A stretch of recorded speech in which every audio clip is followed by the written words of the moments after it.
And good afternoon, everyone. Welcome to the webinar. Today is part 2 of our series with NexBen. Linda Whitford, Courtney Ines, NexBen are on the call with us today, and they're going to go over their platform, their NexBen ICHRA platform. And today's emphasis is going to be on the employer experience and the employee experience, and more tips and tricks on that. So before we get to Linda and Courtney, I'm going to just roll through a few of my screens. We're going to take questions throughout the presentation. I encourage you to put those in the question box. I'll monitor this every 5 minutes or so, and we'll pose those questions to Courtney. And that's in the right screen, the question box. I think today's presentation will last, probably 35, 45 minutes, something like that.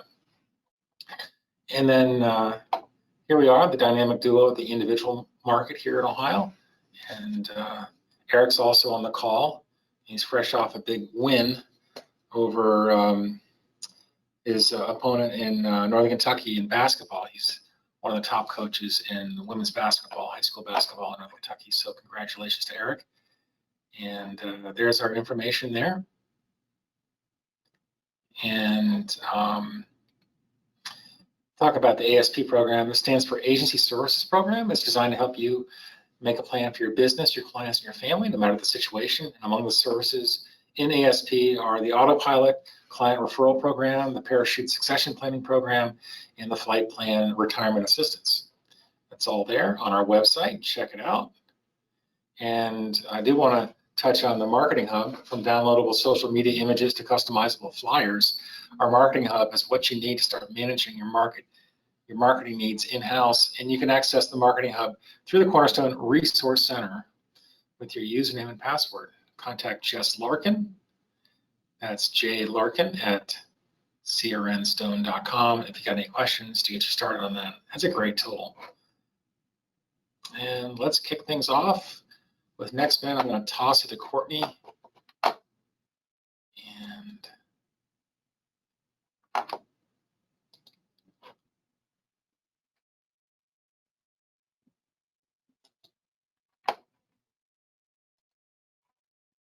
all right, great. Well, thank you so much for having us on the call. We really appreciate it.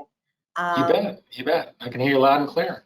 I'm going to turn my webcam off just to preserve some bandwidth. And, yes, I'll go ahead and do the same thing shortly. So hello, everyone. Thank you.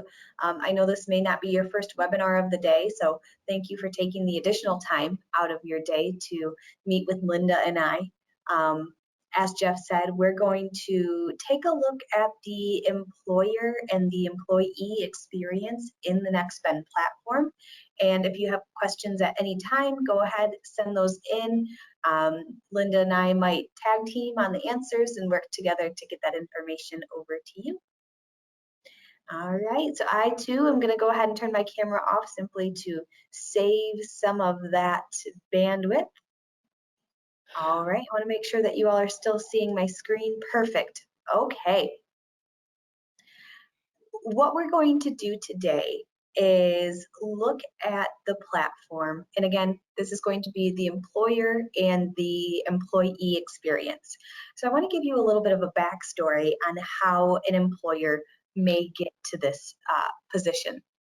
So you as the broker will have access to your unique NexBen portal, where you'll be able to add and manage your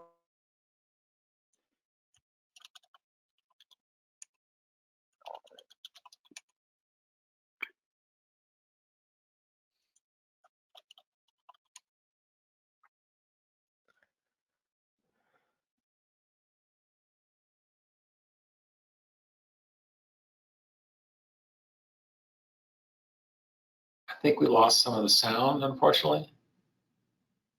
I was thinking the same. I'm not hearing Courtney at all. Yeah. All the sounds on.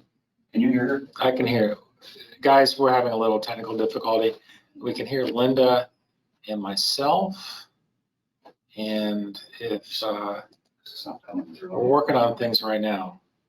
I don't have the ability to text Courtney, but maybe she can phone in as opposed to using the site. We're working on things in the background here.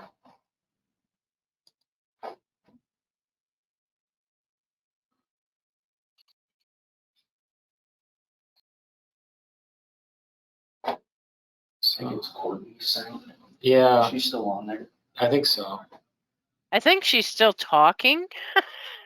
I'm not sure. Okay. Isn't her sound went away? Okay. Because they can hear Linda. Okay. I don't know if she can Maybe I'll hear give you guys or Courtney a not. call. She's still working with the game. See if he can hear.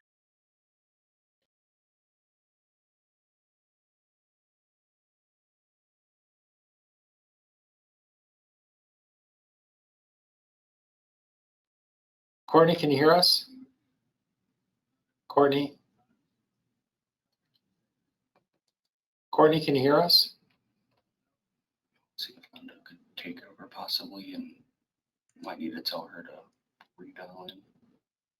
Okay, let's call.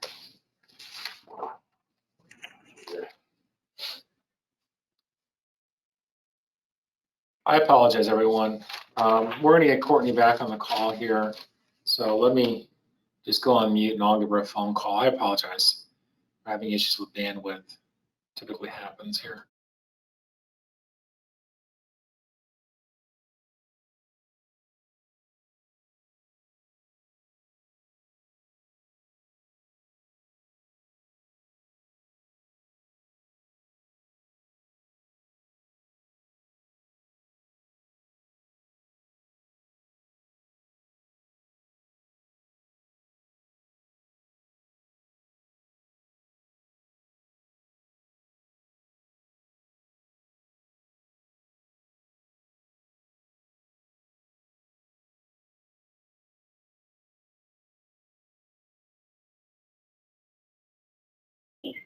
I am unable to take your call right now. Please leave me a detailed message and I will return your call as soon as I am able. Thank you.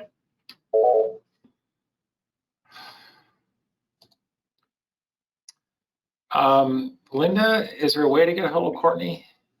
Actually, she's chatting me on our Okay. internal chat. She said, "Can you hear me now?" Which I'm not hearing her. Yeah, we heard her phone. Maybe she phones in. Can she phone in? So there's a number to call.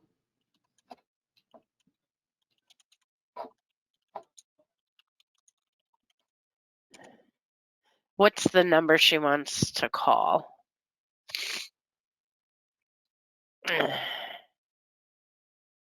Let's see here. Where's it at? Here it is.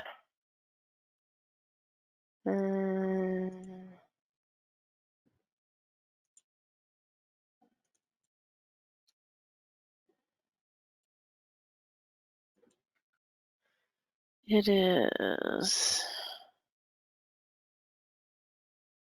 415. Courtney on the call? Linda, you still there? I'm here. Yeah. There's a number. It's like 415-655-0052. Yep, I sent it over to her. Okay. Maybe she And- can dial in that way. And the Hey, access code. yeah. And I apologize, everybody. I think, let's see if we got any. Yeah, one comment is like driverless cars. I know. Great technology. So it really boils down to bandwidth this time of day on the internet, and that's been a problem plaguing not just us but everybody here in Cincinnati, really, with the local providers and whatnot. And unfortunately, that happens from time to time.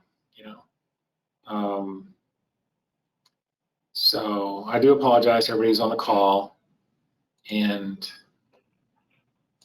now would be a good time if you want to think of some questions, put in the question box. Or if they have questions in general about ICHRAs, I've had a couple of people reach out to me while we're Mhm. trying to get Courtney up and running. Hey, can you all Okay. hear me?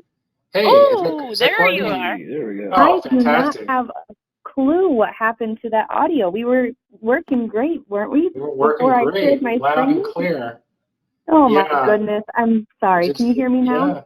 Yeah. Oh Yeah. my goodness. Yeah. So nobody touch anything. Don't open your webcam or anything. I mean, it's, but we're thrilled to have you back. And if you wouldn't mind, take it away. We're looking at your Oh my registration goodness. page. And, Yeah. Well,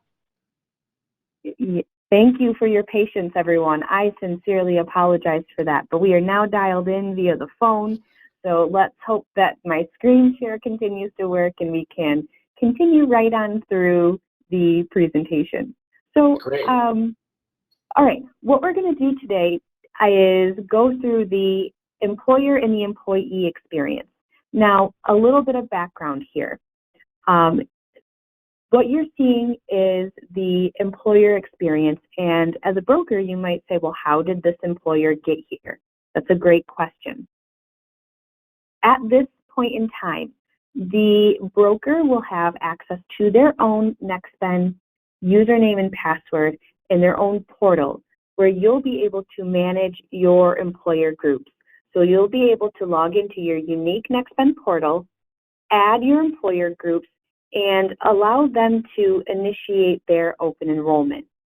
So they will, after you initiate, receive an invitation to create their NexBen account, and they'll be able to log in and go through this registration wizard. So this is kind of that wizard or a tool that opens up the first time after you've installed it, and it walks you through step by step.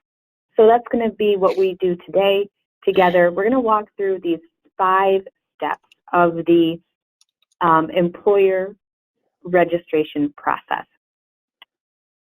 What you see on your screen is step 1, where we're going through the company details.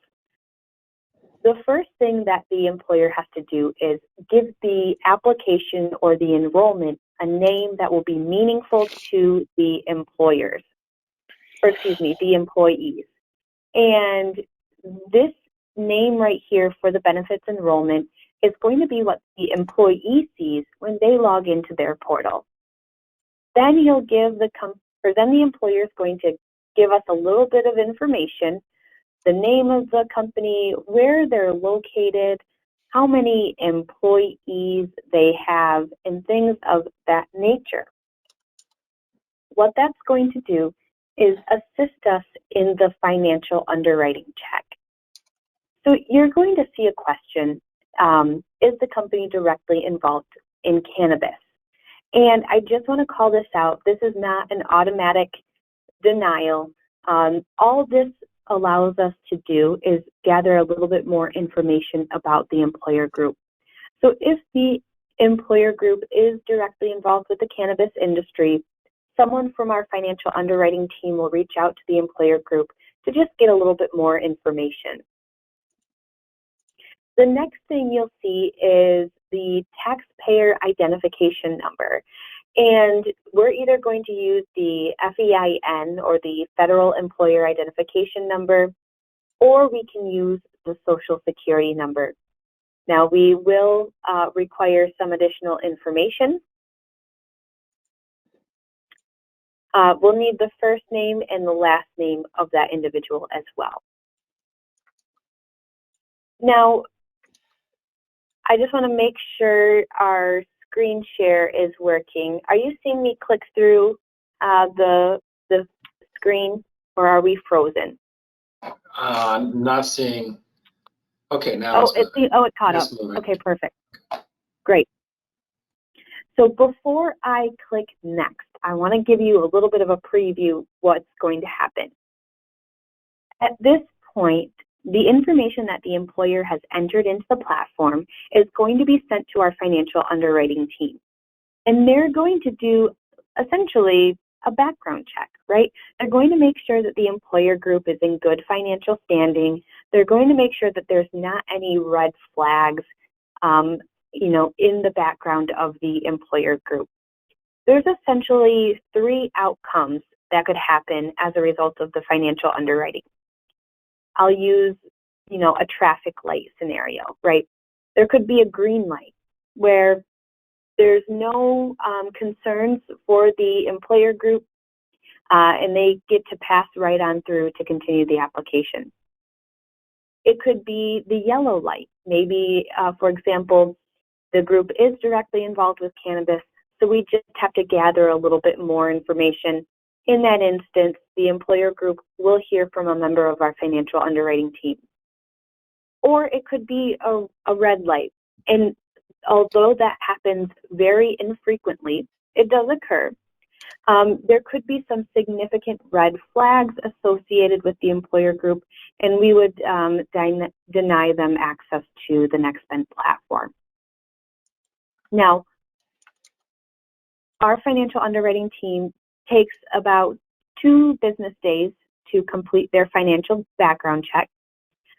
While this background check is taking place, the employer group can continue on through steps 1 through 4 of the application wizard. So we will continue on. And now the employer group can sign the electronic agreement. And this is simply a placeholder right here, but we would be able to accept those electronic signatures. Now, let's say the person going through the application is not the person who needs to sign the agreement. That is A-OK. There will be a URL that can be copied and pasted into an email or sent to the person that does need to provide that signature. Once those agreements are signed, congratulations, we're moving on to adding step 3, the payment information. This payment information is going to be what NexBen uses to facilitate that ACH payment from the employer group to the individual policy carriers to pay for those monthly insurance premiums. So we're going to make sure that we give the account a nickname, right, or an alias. It is whatever the employer group wants to see as the name of the banking information in the platform. We need to know the name of the financial institution, and then we need to know the name that is associated with the company and the banking institution. So it could be an account holder name, or it could be the company name. We'll then request the routing number and the account number. I do want to call out, let's say a few months down the line, the employer, for whatever reason, changes banking institutions or maybe has an updated account and routing number. That is A-OK. The employer will be able to come into the platform and update their banking information at that time. So here we are all ready to step 4. And I just want to give you a little bit of a recap in what we did in steps 1 through 3. All right, so far we added our company details. That information was sent on to our financial underwriting team. So what's happening in the background is our financial underwriting team is making sure all the I's are dotted, T's are crossed, and there's no red flags with this particular employer group. The employer group has signed the agreements. They will be able to share a URL so that the appropriate person can sign those agreements. They will also have the ability to download a copy of the agreements for their records. And then in step 3, the employer added their payment information, which is what will be used to support the ACH payments from the employer group to the policy carriers. Jeff, I'd like to ask, are there any questions so far? Let me check. Let's see. Currently, no questions. No questions. All right, great. Well, anyone, if you do have questions, please feel free to send those on in at any time. All right, so in step 4, this is where we are adding employees, right? So when the employer is adding employees, the first employee they are adding is going to be given the role of employer administrator. And the reason why that is the case is the role of employer administrator allows this individual to add employees, manage those payment methods, term any employees. You know, this role is typically that HR administrator at the organization. So they will be added first to the platform. And we're just going to enter some required information here.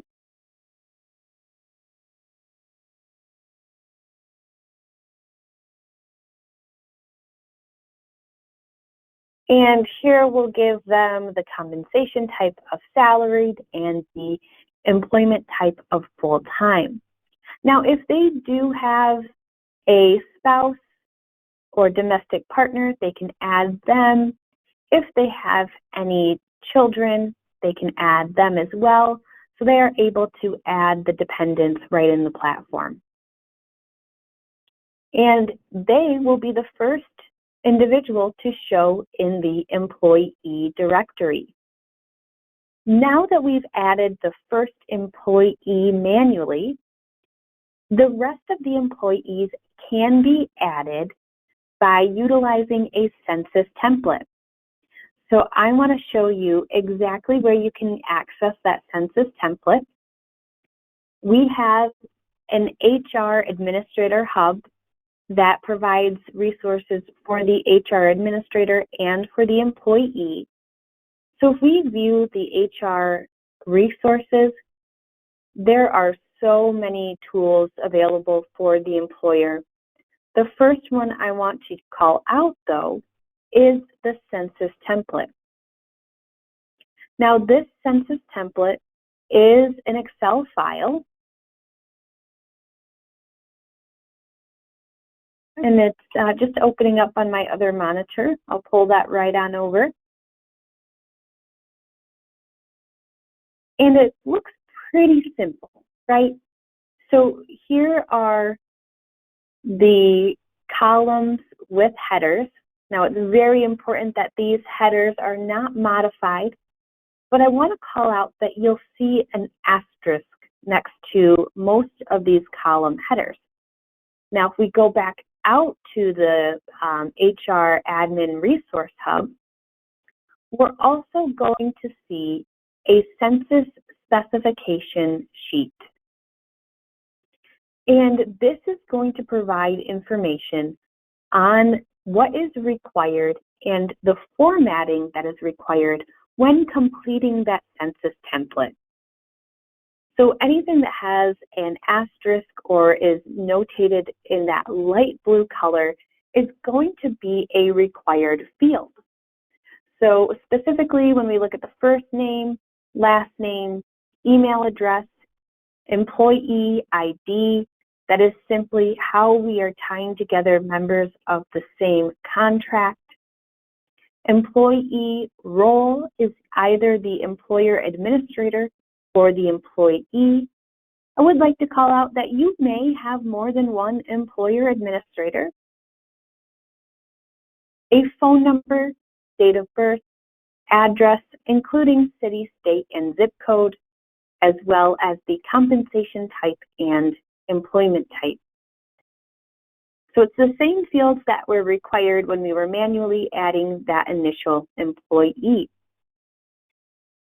So once the employer has added all of their eligible employees to the census template, it is very important that they save that document as a CSV, delimited file. That is going to be the format that our platform requires this document to be in order to successfully upload the template to the platform. Now, what's really nice is when you're in the platform, if there is an issue, the platform itself is going to tell you exactly where that error is occurring on the file. So there's no need to guess about where that error is occurring. All right, but for our demo today, I'm going to show you one more time how to add an employee manually. So we'll enter all of those required fields. Now we'll give this particular employee the role of employee. We'll give them a phone number, date of birth, and address.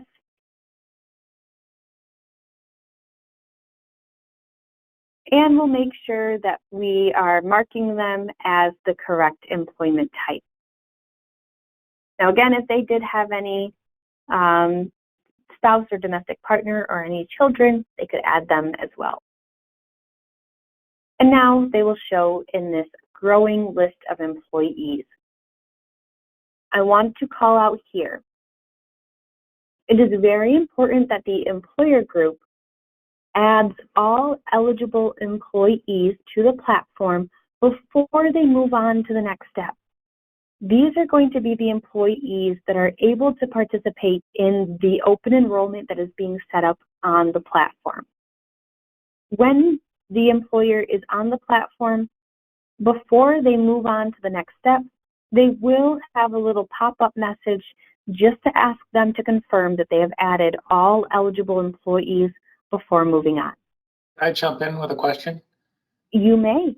Okay, we're following along here, and thank you for all your questions, everybody. The question is, where does the employee ID number come from?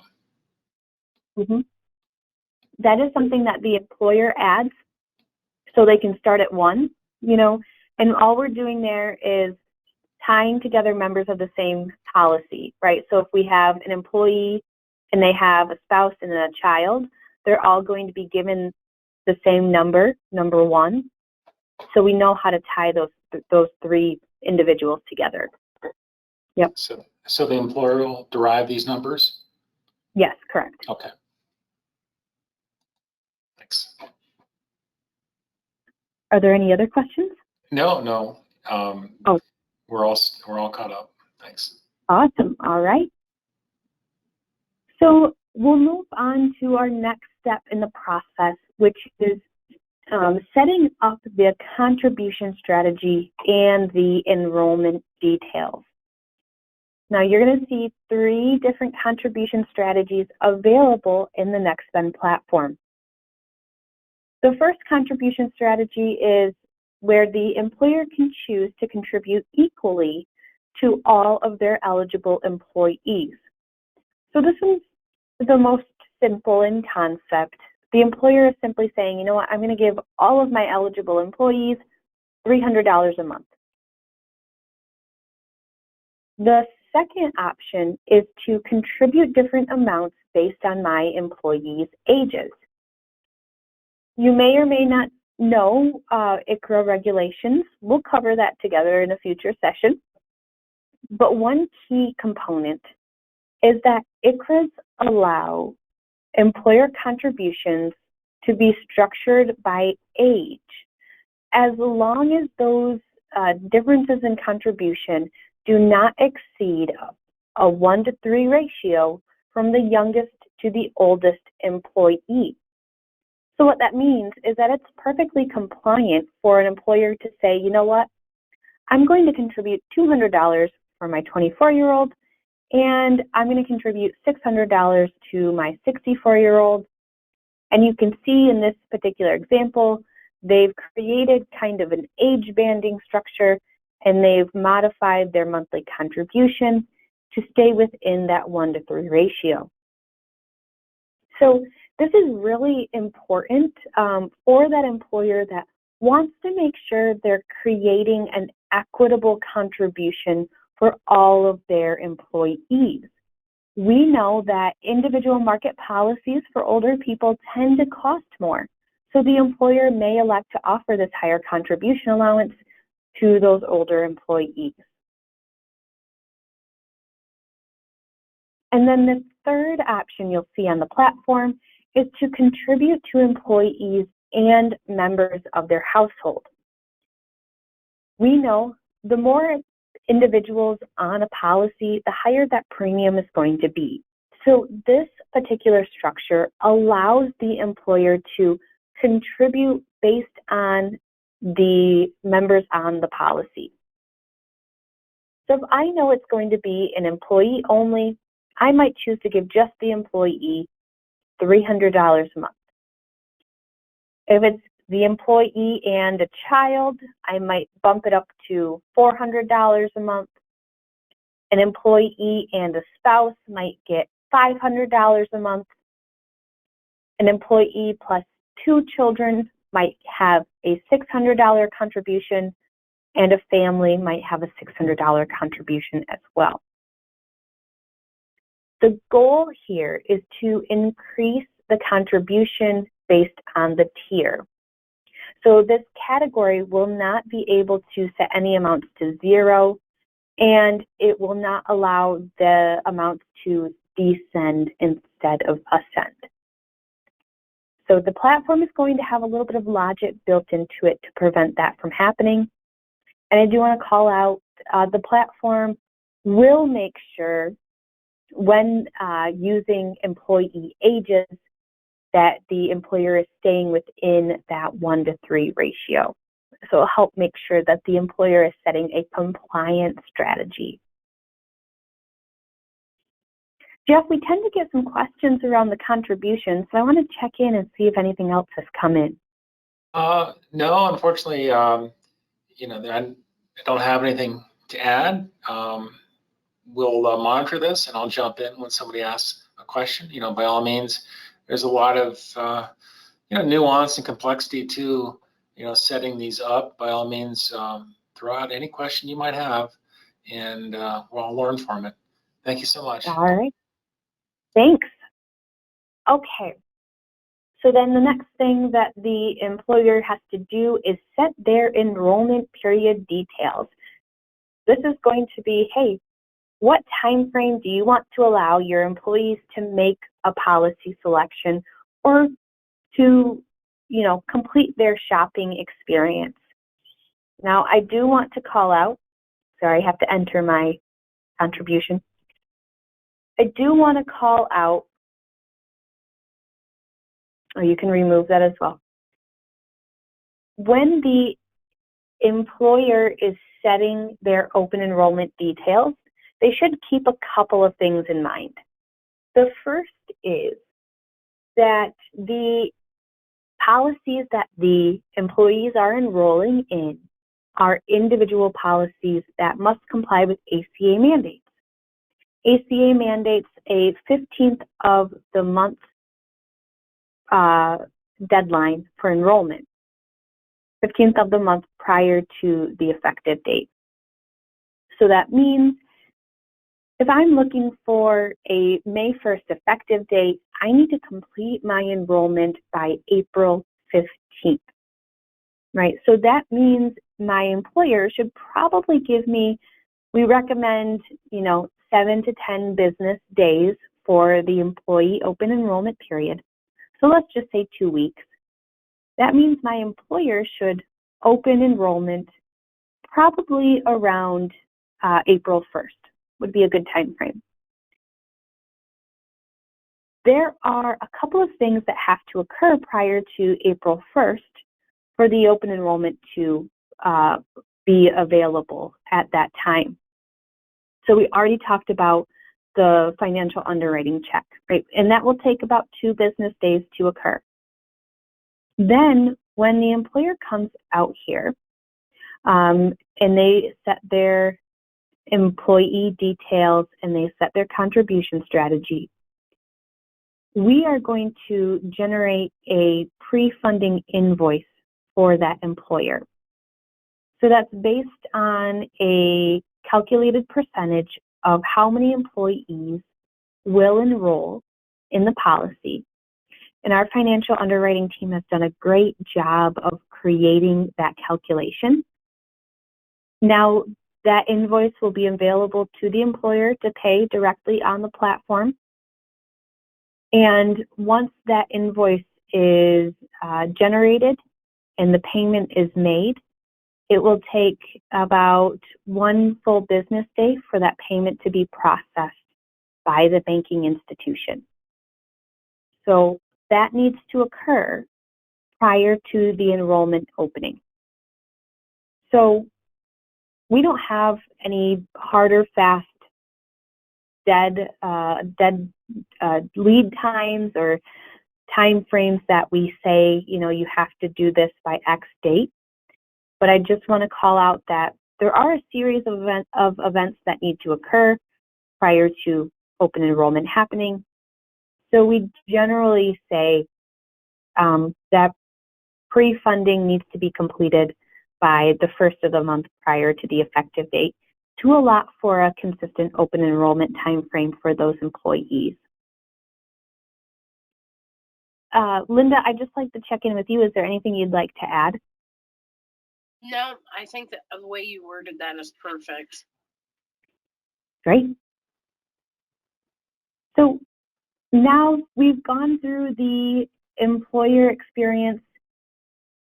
They'll be able to, after that invoice is made, come out here and essentially initiate their enrollment, right? So they'll be able to confirm their contribution strategy and send the invitations for their employees to create their username and password. So once those registration emails are sent, the employee now has the ability to initiate their enrollment, right? So similarly, the employee will receive an email from their employer inviting them to create their NexBen username and password. Once they log in, they're going to be greeted with a personalized shopping experience. So it's going to greet the employee by name, and it's going to tell them exactly why they're shopping. That's why it's so important that the employer give the employee benefit enrollment a name that's going to be meaningful to the employee. I want to call out here, it's going to give them a time frame. Your enrollment period ends in 5 days. So right away, the employee knows how long they have left to make a policy selection and enrollment. So let's go ahead and start our shopping experience. So very similarly, the employee is going to need to review some basic details. Now, this information is pre-populated from the employer census, right? So it's very important that the employee review this information for accuracy. And if they have any household members, they can go ahead and add those additional members at this time. Next, they're going to see their employer's contribution. So in this example, this employee is receiving $600 a month towards the employee and their family members. At this time, they can either choose to start shopping, or let's say this employee knows that they want to take their spouse's benefits, for example, and they can waive their coverage. So let's walk through the waiver process. It's pretty simple. The employee will check to acknowledge their waiving and provide an electronic signature. They can download a copy of this for their records if they would like to. And it's really important to note they still have 5 days in their open enrollment period. So if this employee wakes up tomorrow morning and says, you know what, I really do want to enroll in my employer's benefits, they can come back out here and update the coverage. Whatever policy or whatever is selected at the time open enrollment ends is how the employee will be processed. So let's go a couple of steps back. And let's say that the employee would like to participate in their employer's benefits. They can start shopping for a plan.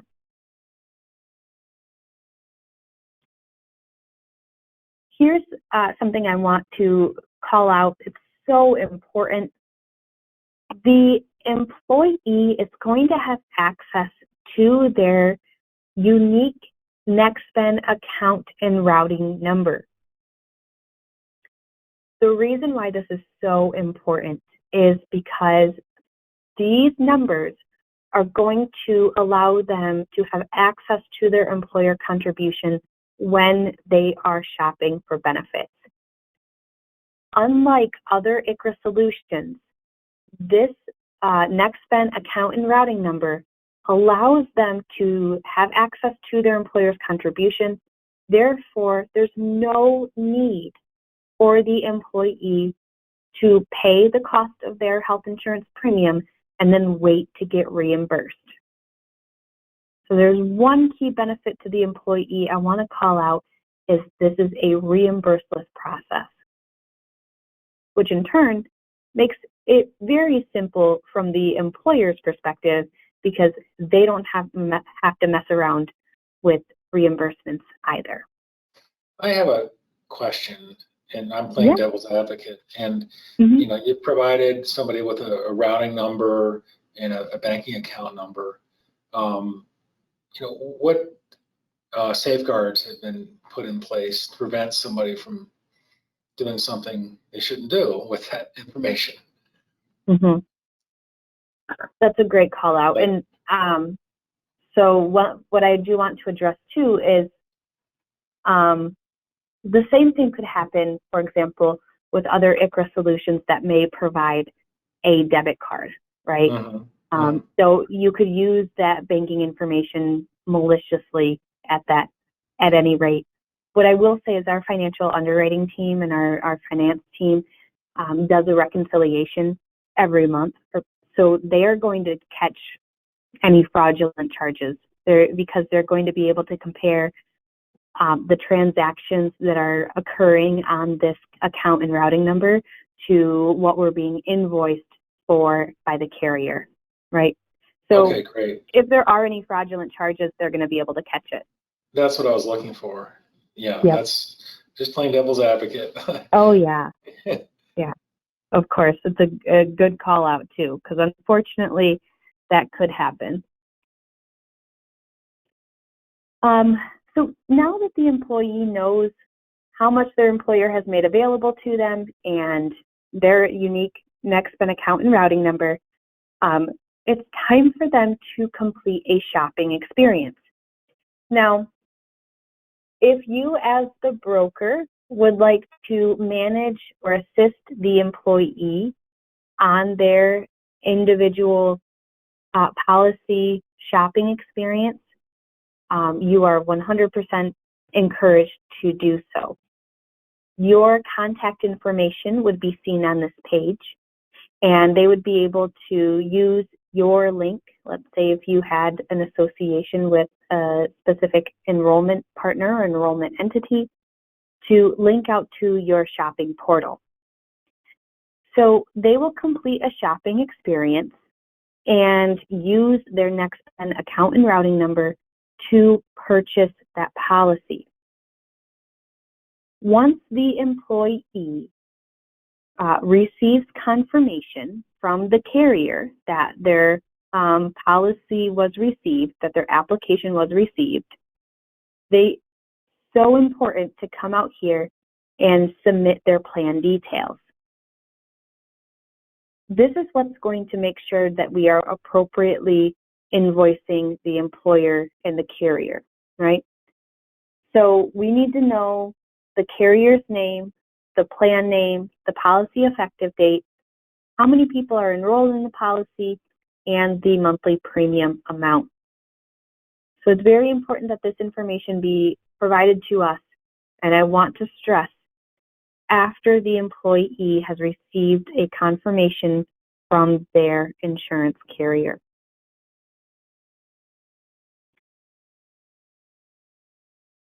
At that time, they can submit their plan details. They can download a copy of this for their own records, and they can go ahead and submit that information to us.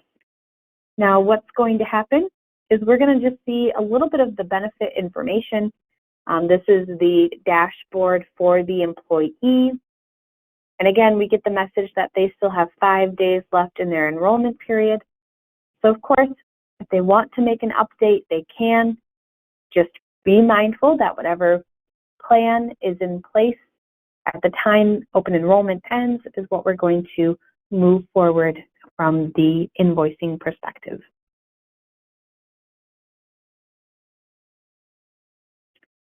What questions can I answer?